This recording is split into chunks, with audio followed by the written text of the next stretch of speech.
Safety ট্যাঙ্কের ক্ষেত্রে দেখবেন আগে চারমুড়া ধার আপনাকে প্লাস্টার করে নিতে হবে এরকম করে। প্লাস্টার করে নেওয়ার পর চিকনা দিতে হবে। চিকনা দিয়ে তারপরে এরকম করে আপনার ছোটো ছোটো ফুটোগুলো ফাইন করে সুন্দর করে আপনাকে চিকনি করতে হবে বা প্লাস্টারও করতে হবে। কারণ কোনো অংশে কাজ কম না, কারণ এখানে তো থাকবে ভালো জিনিস, তাই না? তবে এরকম আগে চারো সাইড করে নেওয়ার পর পরে এই ভেতর যে পার্টিশন দুটো থাকে সেই দুটো এইভাবেই পরে করে নিতে হয়, না নিলে এই দুটা মানে কাজ করতে আগাও না, অনেক সমস্যা দেখা দেয়। সেই কারণে আমরা করি কি, এই চারো সাইড আগে করে নেওয়ার পরে এই ভিতর সাইডটা আমরা পরে করি। এই দেখেন আজকে এটা করানো হচ্ছে এইভাবেই।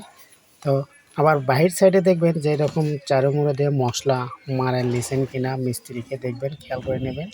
হ্যাঁ, এরকম করে চারো সাইডেই একবারে স্ট্রেট, কোনো কমতি রাখা যাবে না।